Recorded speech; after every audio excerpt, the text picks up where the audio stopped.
Hello everyone, welcome back to our channel. आप सभी का इस यूट्यूब प्लेटफॉर्म पे स्वागत है। मेरा नाम है प्रतिभा।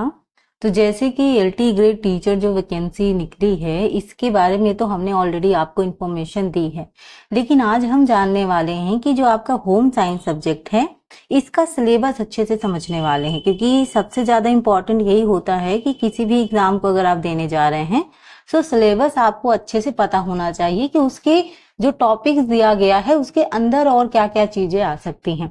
तो आज मैं थोड़ा सा डिटेल में बात करूंगी इस चीज के बारे में। हालांकि आपका ये जो फॉर्म है ये 28 जुलाई से भरना स्टार्ट हो जाएगा और उसके बाद आपका 28 अगस्त तक इसकी लास्ट डेट रहने वाली है।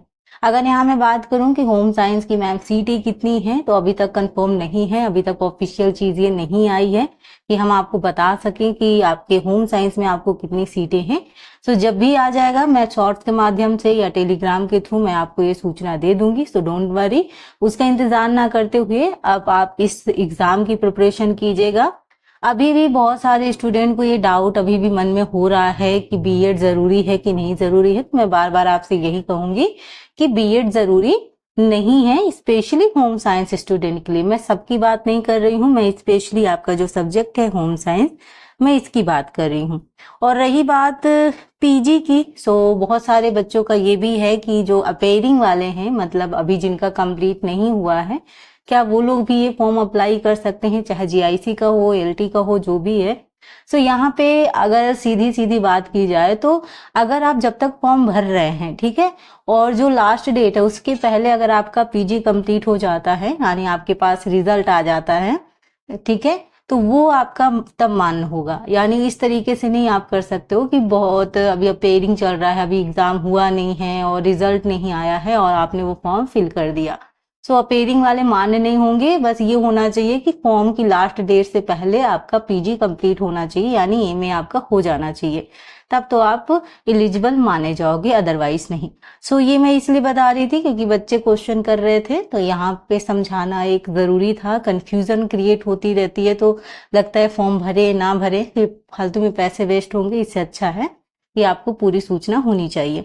सो चलिए स्टार्ट करते हैं, थोड़ा सा सिलेबस पे फोकस करते हैं। हालांकि मैंने सिलेबस आपको शॉर्ट में बताया ही था, बट हम थोड़ा सा विस्तृत रूप में जानने की कोशिश करेंगे कि आखिरकार जो आपके टॉपिक्स हैं उसके अंदर और क्या क्या चीजें पूछी जा सकती हैं।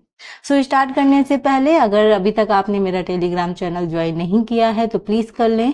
उससे ये होगा, आपको एडिशनल इन्फॉर्मेशन मिलेंगी, न्यू अपडेट्स मिलेंगे, नोटिफिकेशन मिलेगा, कई सारी चीजें होंगी और वहां पे आप क्वेश्चन भी पूछ सकते हैं, क्योंकि चैनल के साथ साथ मैंने ग्रुप भी बना रखा है। अगर आप चाहें जो भी आपके क्वेश्चंस हैं क्लास से रिलेटेड या अदर कोई आपके सब्जेक्ट से रिलेटेड, तो आप वहां पूछ सकते हैं।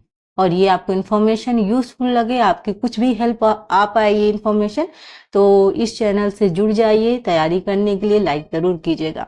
चलिए, सो पहले हम बात करेंगे यहाँ पे, तो आपका जो टॉपिक है फूड एंड न्यूट्रिशन का, यानी भोजन एवं पोषण का।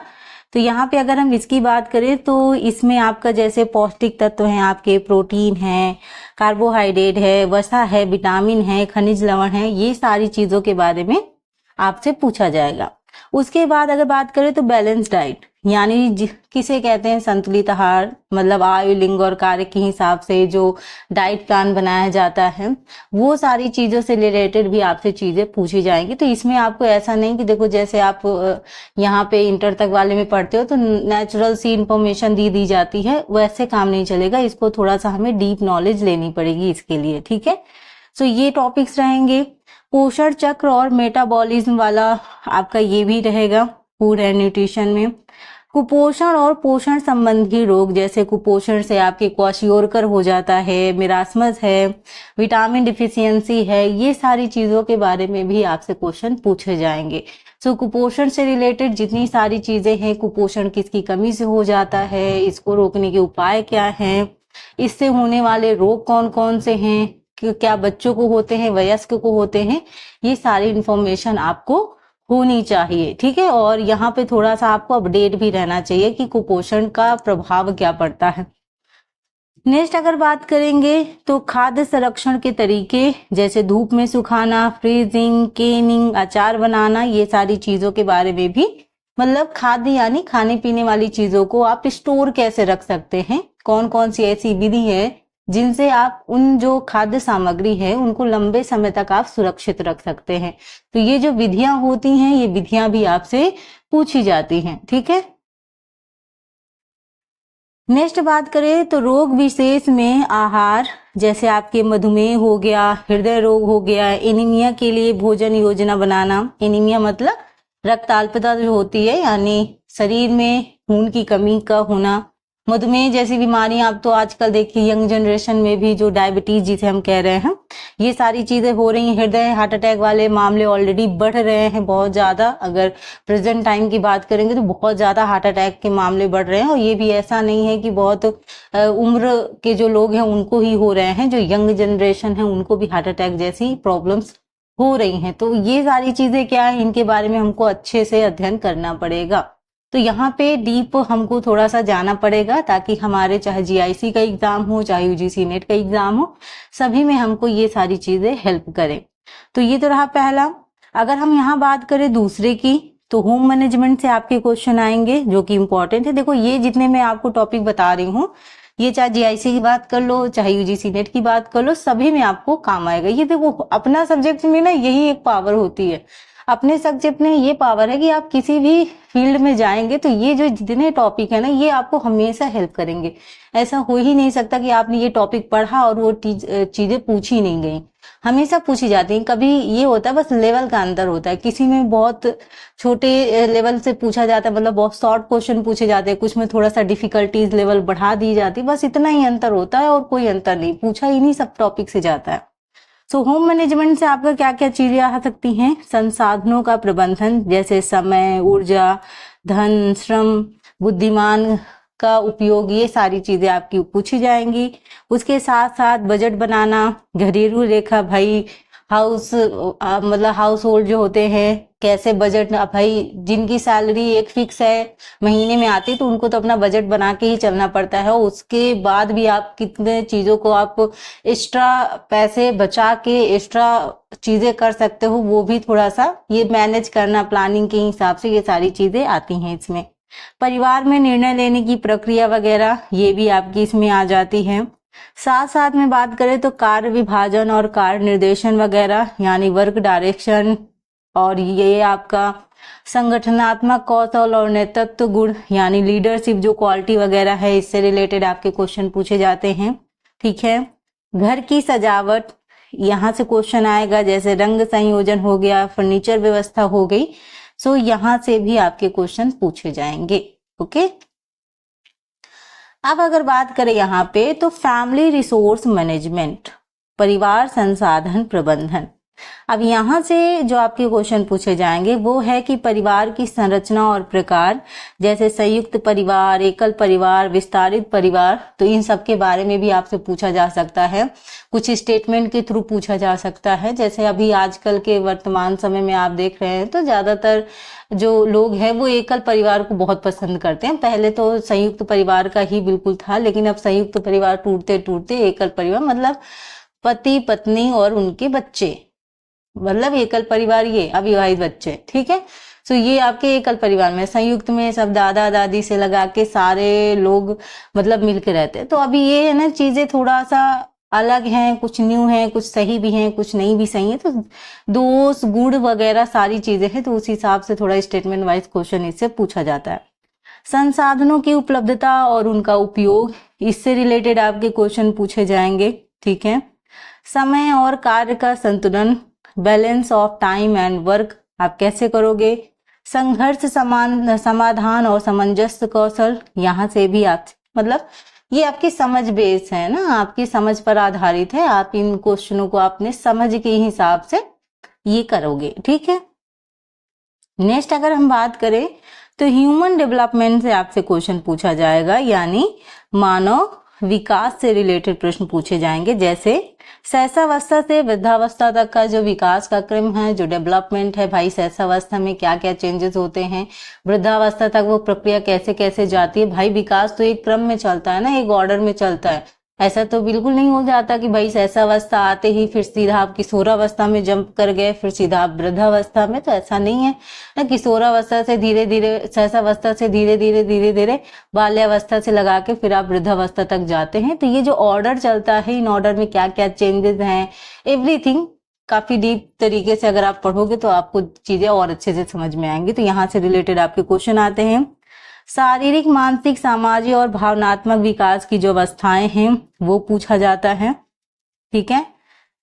बालक का पालन पोषण और देखभाल वगैरह, इससे रिलेटेड आपके प्रश्न पूछे जाते हैं। किशोरावस्था की जो समस्याएं हैं और जो भी समस्याएं हैं उनका समाधान क्या है। भाई किशोरावस्था ऐसी अवस्था मानी जाती है ना जहां बहुत सारी चीजें हो जाती हैं, एकदम से बहुत सारे चेंजेस हो जाते हैं। इसीलिए स्टैनले हॉल ने भी कहा है ना, तूफान और क्या, किसकी अवस्था, हाँ, तनाव और तूफान की अवस्था।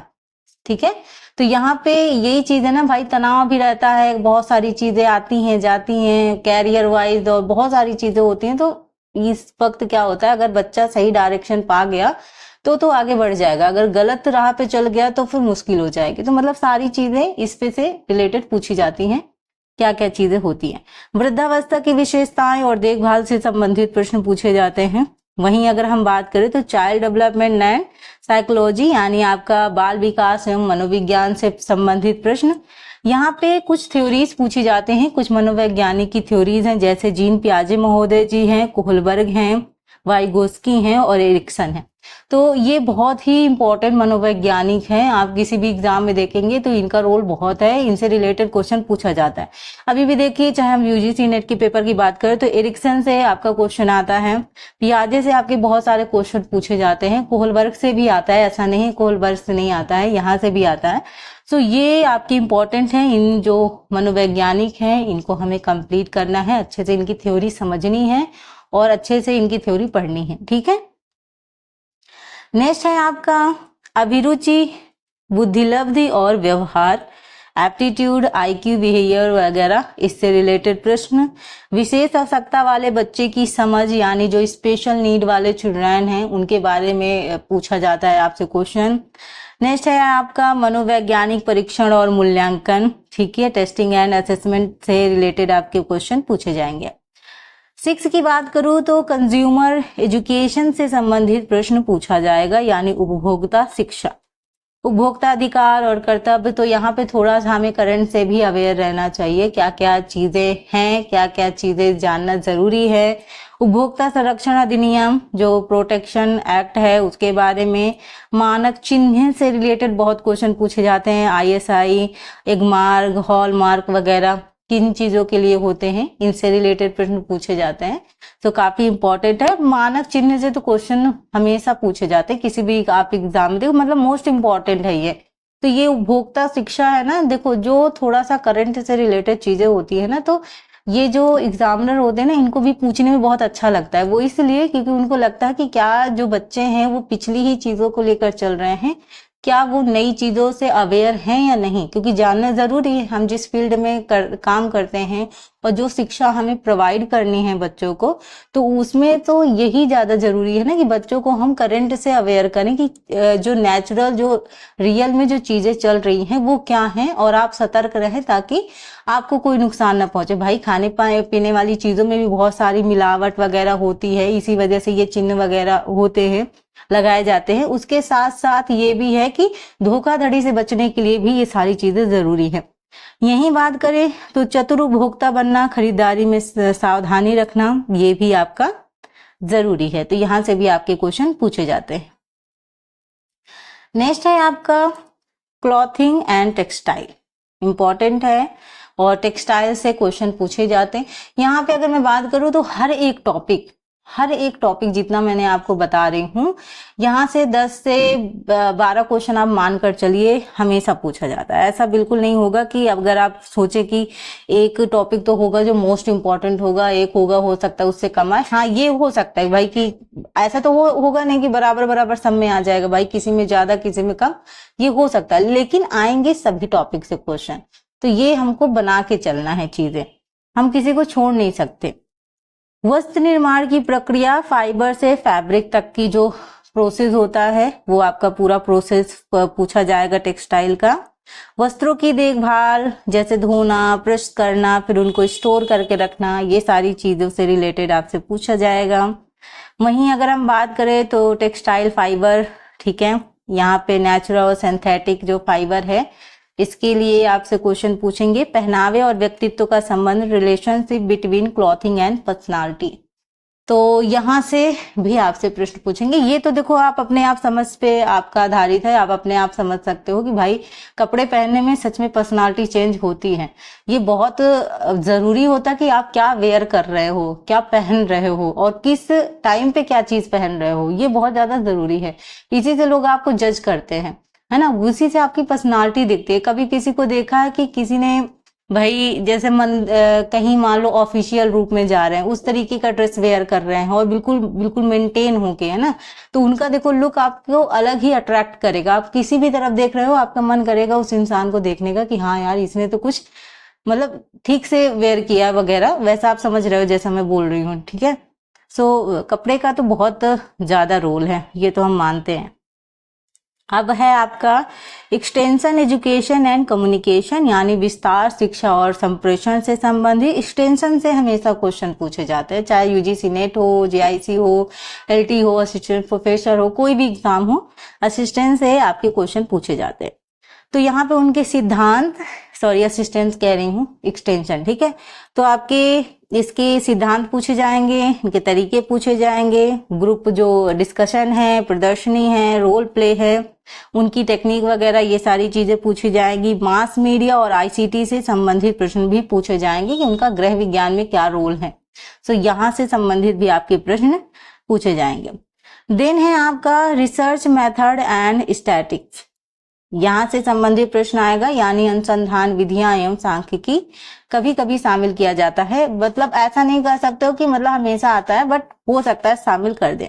तो यहाँ पे डेटा संग्रहण, विश्लेषण, ग्राफ्ट और चार्ट्स, नमूनाकरण, माध्य माध्यिका, बहुलक, मानक विचलन, यहाँ से संबंधित, और उसके साथ साथ इतने ही आपके टॉपिक रहेंगे।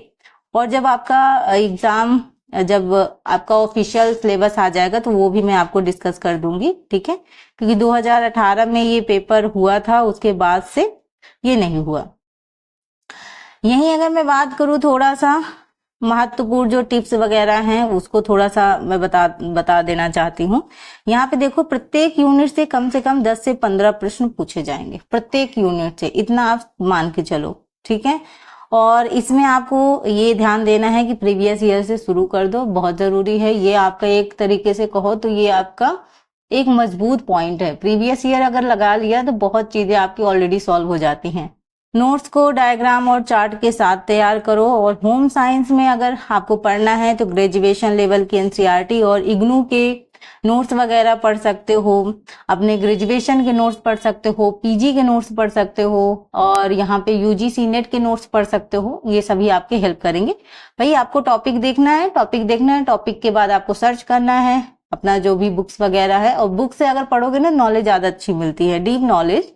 अगर सिर्फ क्वेश्चन आंसर करना है तो वो अलग बात है, लेकिन अगर आप जानते हैं कि आपको लिखना भी है, सो आपके लिए जरूरी है कि आपको डीप नॉलेज होनी चाहिए, ठीक है। सो ये रही आज की कुछ important information student. I hope आप सभी को आज का सेशन पसंद आया होगा।